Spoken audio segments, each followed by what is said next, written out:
Assalamualaikum warahmatullahi wabarakatuh.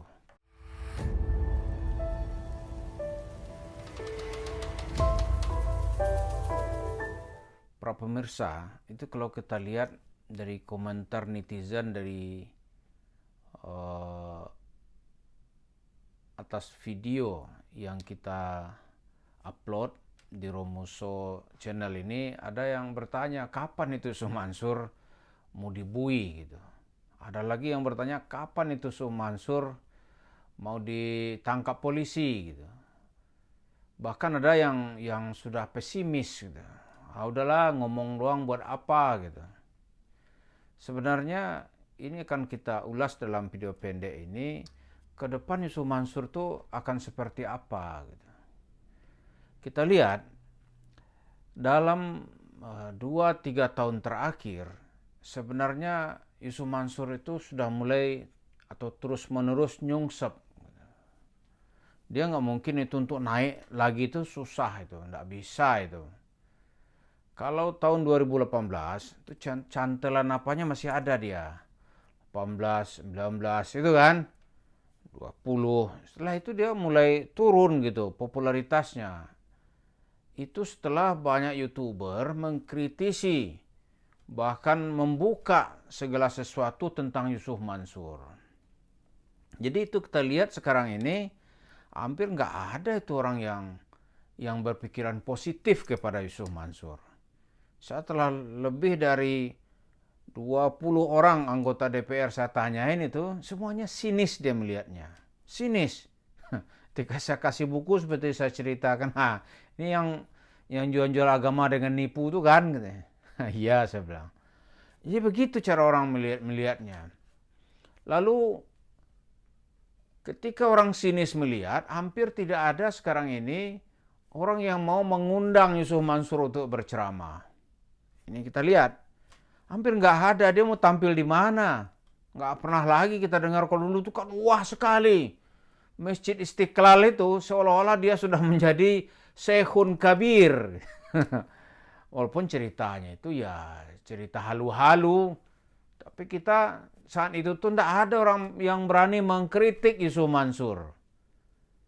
Nah sekarang ini itu kalau kita lihat, kalau dalam sebuah pertarungan ini, itu popularitas Yusuf Mansur itu sudah nyungsep. Dan itu terus berjalan. Apalagi nih kasus-kasus dia itu makin lama makin banyak.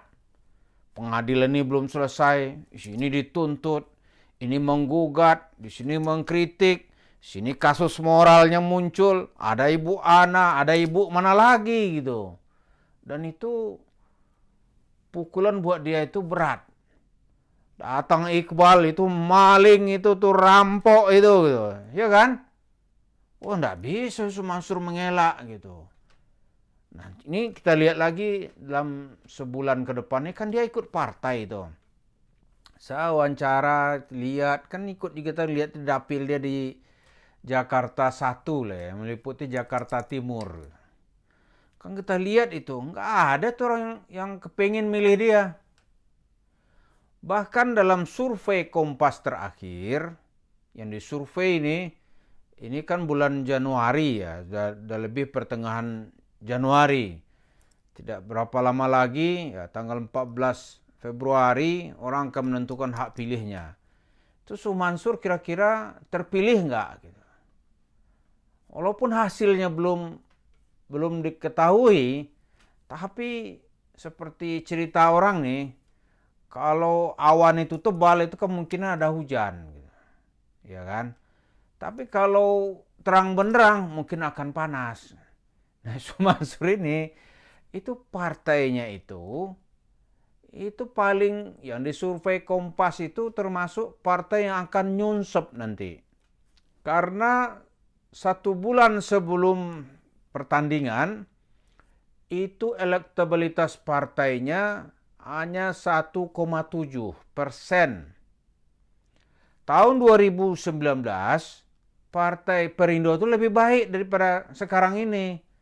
2019 dia mendapat 2,8%. Jadi dikit lagi sebenarnya hampir lolos itu. Kalau sekarang tambah turun. Apa karena Haritanu Sudibyo mengajak Yusuf Mansur, lantas partai jadi nyungsep gitu. Ada yang berpikiran begitu. Jadi partai mana yang akan dimasuk oleh Yusuf Mansur, partai itu juga akan dijauhi gitu. Kenapa? Karena Yusuf Mansur ini dianggap sebagai penyakit umat Islam.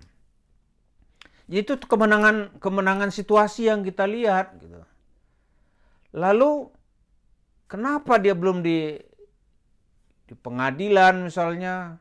Saya teringat itu 2 tahun yang lalu tuh ketika kami sowan ke rumah seorang petinggi pejabat di negeri ini. Dia ngaku itu dulu memang dia tuh kami pakai itu dulu katanya. Tapi sekarang saya sudah nggak di sana, ya kalau apa masih bisa kita proses ini orang gitu. Jadi artinya apa?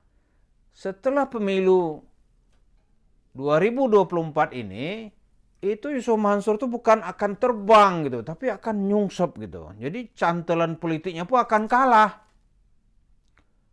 Ya kan? Karena itu ketika ada ayat gitu ya, seorang sahabat yang agak pesimis bertanya kepada Rasulullah, "Mata nasrullah?" Kapan ini pertolongan Allah datang? Kalau kayak sekarang nih, kapan orang ini bisa diproses dan mengakhiri cerita-cerita tipu, cerita-cerita bohongnya, halu-halunya kapan gitu. Maka mungkin kalau ini bisa kita sebut, kita jawab ayat ini. Ala inna nasrallahi qarib. Ya kan? Pertolongan Allah itu sudah dekat. Begitu Rasulullah menjawab kepada pengikutnya. Sebentar lagi gitu. Ini kita lihat begitu.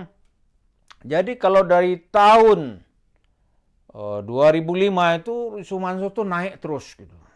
Sampai mungkin tahun 2016-17 itu masih dia. Sudah itu korbannya sudah bergelimpang di mana-mana. Ini kan tidak bisa dipoles-poles nih. Korban bergelimpangan. Kemudian mulai muncul YouTuber yang mempersoalkan gitu.